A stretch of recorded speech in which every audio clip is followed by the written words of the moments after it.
একটি ছোট গ্রামে একটি চতুর পাখি ছিল। এই পাখিটি দেখতে সাধারণ ছিল, কিন্তু তার বুদ্ধি ছিল অসাধারণ।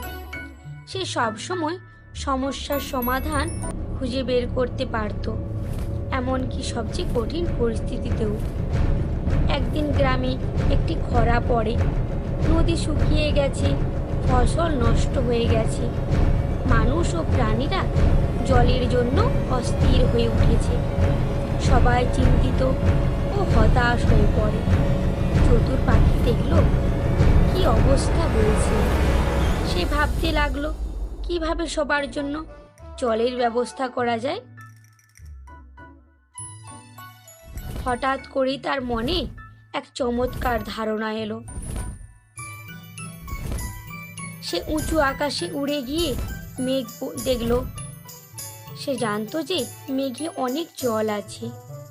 তারপর সে মেঘের কাছে গিয়ে বলল, দয়া করে আমাদের গ্রামে একটু বৃষ্টি দিন, আমাদের খুব জলের দরকার। মেঘটি বলল, আমি বৃষ্টি দিতে চাই, কিন্তু এত বড় গ্রামে বৃষ্টি করতে পারবো না। চতুর পাখিটি হতাশ হলো না। সে আবার চিন্তা করতে লাগলো। তারপর সে একটি বড় পাতা নিয়ে এলো এবং সেটিকে মেঘের নিচে ধরে দিল।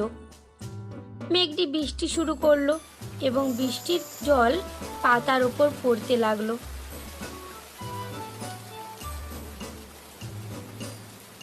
চতুর পাখিটি পাতাটিকে ধরে গ্রামের দিকে উড়তে লাগলো।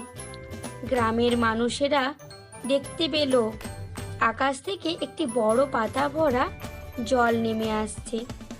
তারা খুশিতে চিৎকার করতে লাগলো। চতুর পাখিটি পাতাটি গ্রামের মাঝখানে রেখে দিল। এখন গ্রামের সবাই জল পান করতে পেরেছিল।